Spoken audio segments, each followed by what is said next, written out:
This is a journey into Borneo, where gibbons leap across the canopy and where the dragons are very real.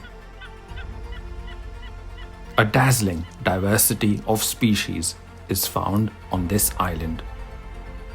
Some are famous around the world, while others need some introductions.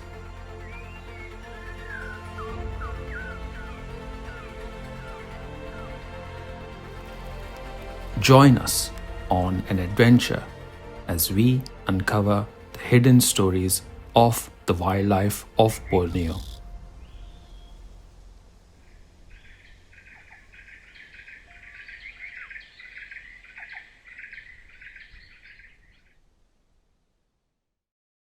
The largest part of Borneo falls under the country of Indonesia. In the northern half are the Malaysian states of Sabah and Sarawak, and the remaining portion is the small country of Brunei. But the very name Borneo is synonymous with epic rainforests and stunning landscapes that are home to a mind-boggling diversity of wildlife. There are over 3,000 species of trees. Many of them tower high into the sky. Lowland swamps and rivers create impenetrable barriers where several creatures can seek refuge. The land may seem engulfed by the color green, but Borneo's 15,000 plus species of flowering plants add bright shades of color throughout the island. The insect diversity is staggering. It is estimated that there may be over 1,000 species of ants alone.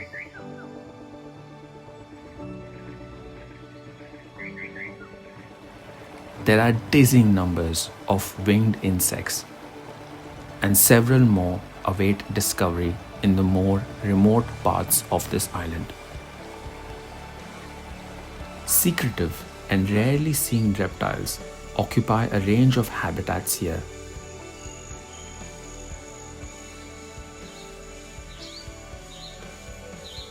Meanwhile, most of the estimated 178 species of amphibians found here mainly come out in the night. They continue to be joined by a range of other fantastic nocturnal wonders.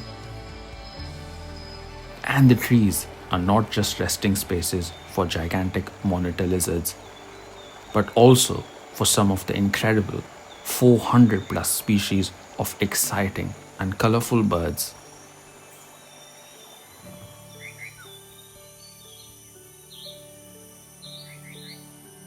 Many of these stunning Bornean birds are endemic and not found anywhere else in the world.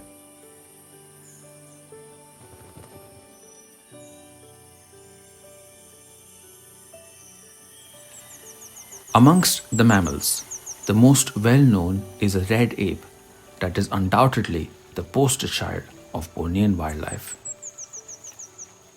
We know a lot about the orangutans, but Borneo is also home to some unusual and rare mammals. Like the large tree shrews, these are part of a very ancient mammalian group, or the tufted pygmy squirrel, which is so small it could fit in the palm of your hand. Many of these Bornean mammals are nocturnal, which means they should not be out in the day. But every now and then, someone breaks the rules. This curious creature is an island palm civet, and it loves to forage extremely high up amongst the fruiting trees. It uses its long and strong tail for balance as it moves effortlessly through the canopy. If it gets nervous, it can disappear immediately amongst the leaves. For now, it feels confident, and it seems there is no one else around. But suddenly, it notices a competitor in another tree.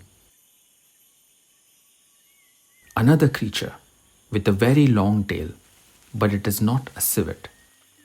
The rich and luxurious fur and the way this animal moves offers some clues.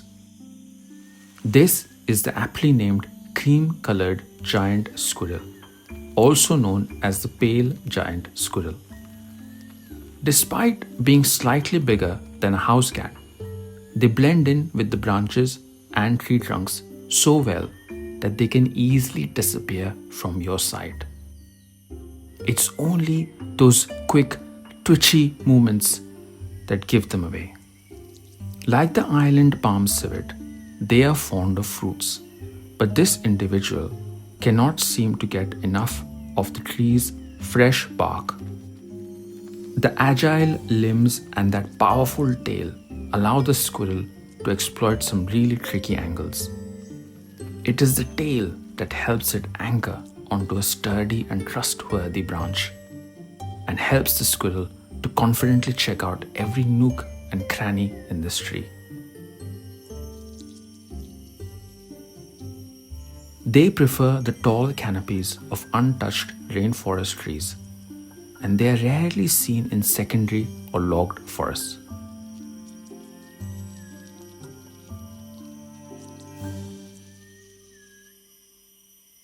Seen from a good position, it is clear that its tail is nearly as long as its body, if not longer. So one would assume that arboreal mammals really do need a strong tail if they are to survive in these tall rainforest canopies. After all, this tree that the squirrel is in is nearly 50 meters tall. But yet again, evolution has produced some of the best acrobats of the animal world, and guess what?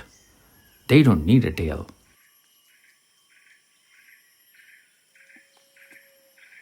Hidden away in this tall tree that is bursting with tasty figs are the most confident trapeze artists of the wild. They are rarely seen in the open, so this is a rare treat.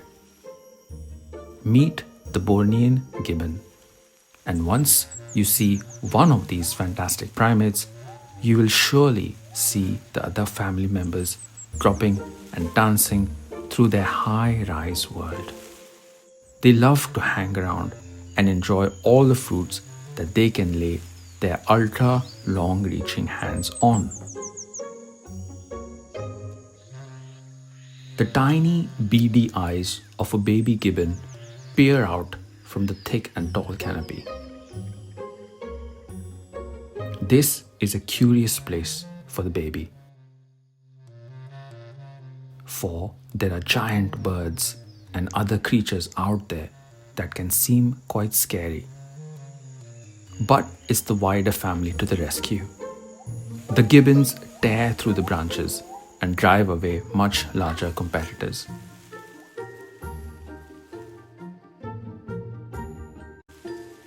One day, the baby will also confidently leap through this rainforest, but for now it enjoys the safety of its mother, and the tiny arms pull out some figs as well. The method with which animals like gibbons travel through the forest canopy is known as brachiation. This form of locomotion usually involves the use of the forelimbs, so it is obvious that the arms of the gibbons do all the hard work. In fact, when they travel at high speed, they even tuck their legs away so they don't get in the way.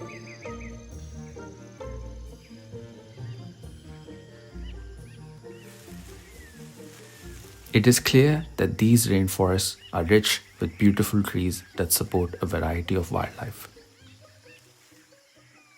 But with these tall trees comes an overabundance of leaves, and when the leaves dry off, they fall on the forest floor. And in a rainforest, it is the forest floor that is also home to a high diversity of species.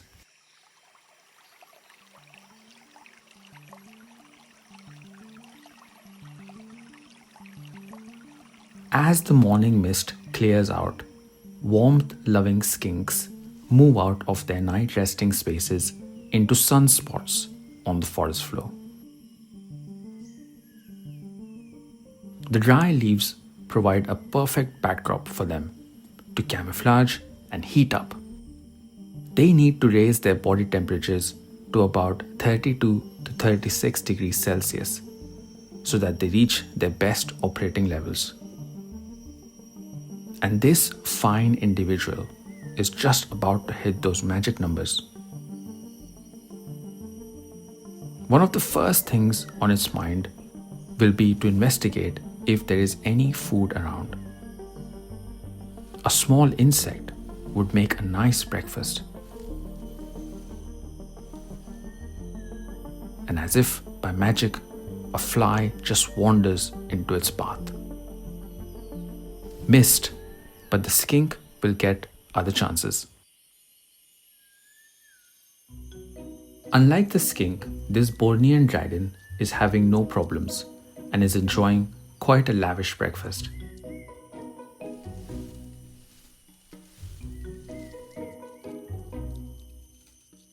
This is a type of a large agamid lizard, and it's a confident reptile that can hold its own along with some of the many other creatures along the Bornean forest floor.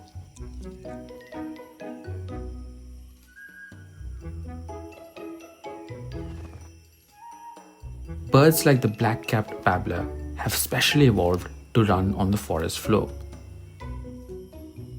Here they can feed on grubs and worms that might be hiding in the thick leaf litter.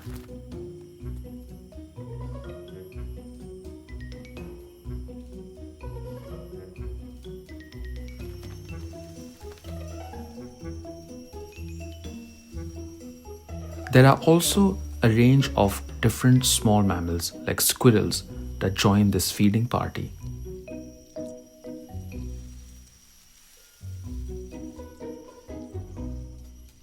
Plantain squirrels are very common and found in other parts of Southeast Asia. But there are other endemic species of squirrels here that are found nowhere else. Some are even restricted to remote mountain forests, making them all the more special. While they are all a little skittish and tend to escape at the first sign of danger, our dragon continues to remain unfazed as it continues to feed in style, only pausing every now and then to assess signs of predators or other potential food sources.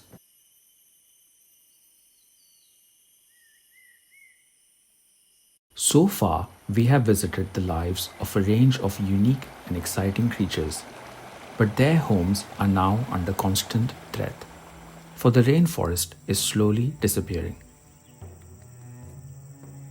A time lapse of the maps from 1950 onwards displays the brutal scale at which the Bornean rainforest is disappearing. Now, only the most remote and mountainous rainforests remain untouched.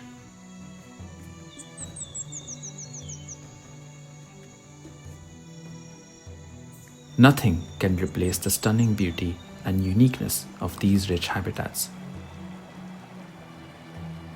So where exactly are the forests being lost and what are they being used for? This map only goes up until 2010, but the red color clearly marks out the lost areas.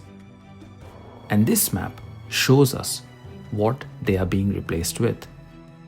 Where there were once rich and diverse trees filled with wildlife, there are now endless rows of palm plantations. These are foreign to most species in Borneo and are thus a green desert when it comes to life. But there is a tiny glimmer of hope.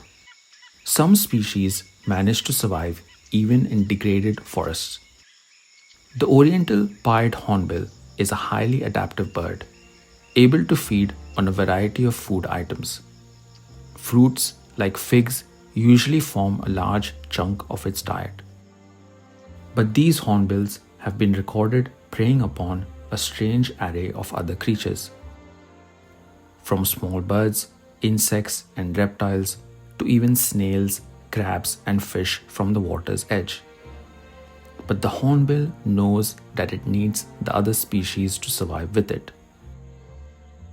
As it looks around, you can feel that it too can admire the diversity of this amazing place.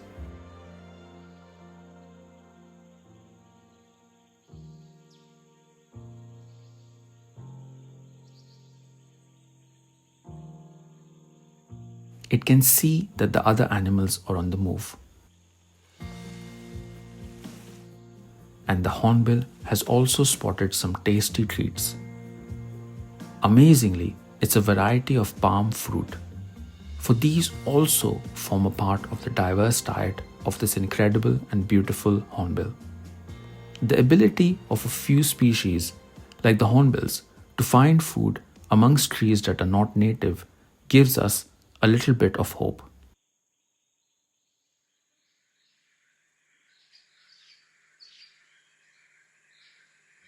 Long-tailed macaques are also known to be extremely adaptive. They are one of the few species that can flourish in cleared grasslands.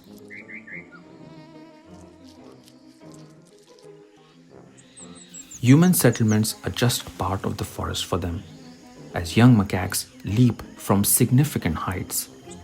Some young ones are probably not as confident as the others, but they just need time.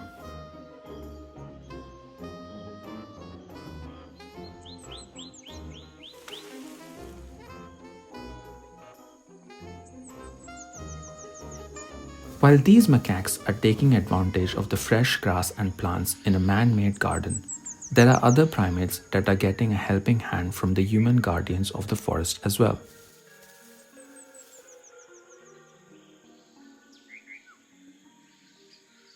Despite being so famous, wild orangutans are extremely hard to see in the Bornean rainforest.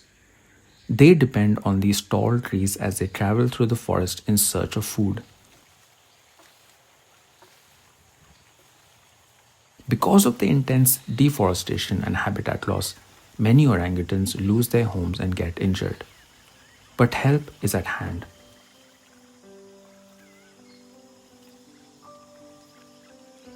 There are rehabilitation centers at the two extreme ends of the island, one at Tanjung Piting in Kalimantan and the other in the north at Sepilok in the state of Sabah.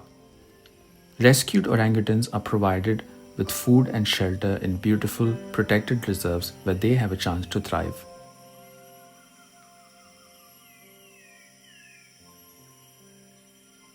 Treetop walkways make them feel at home as they traverse the forest canopy. Many females are seen with their adorable babies. These centers are also open to visitors so that we can admire their fantastic primate abilities and also their beautiful red fur from close range.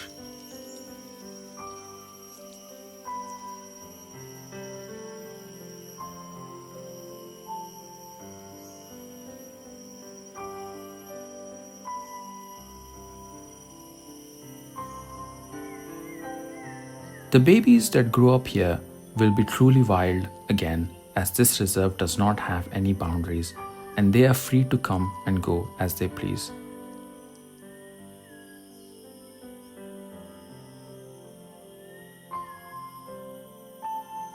At Sepilok, there is also a sun bear rehabilitation center which helps these fantastic and rarely seen mammals recover. Sun bears are also victims of poaching in addition to extensive habitat loss. This center is also funding rainforest preservation so that the future homes of these and many other species can be preserved.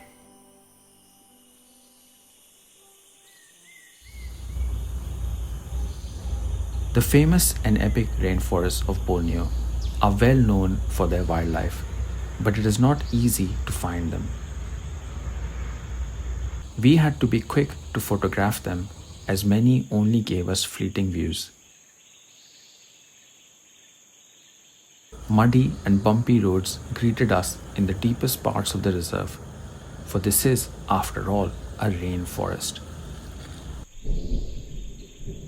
Dark clouds would gather at any point, darkening the skies and unleashing some of the heaviest rains we had encountered.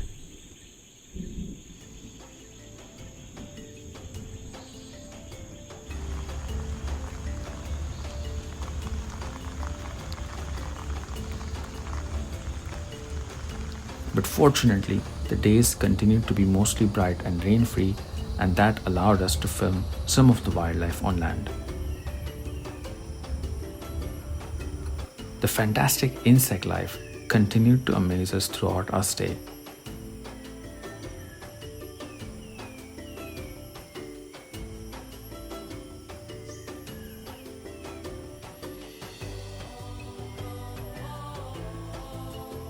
From the muddy forest tracks to the remote Bornean river paths, small boats are the best way to crisscross this biodiversity super hotspot.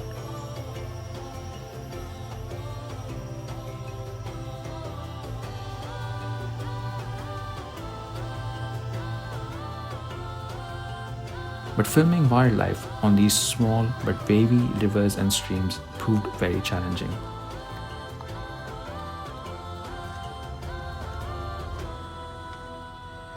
However, being on the river is one of the best ways of spotting the rare red apes that this island is especially famous for.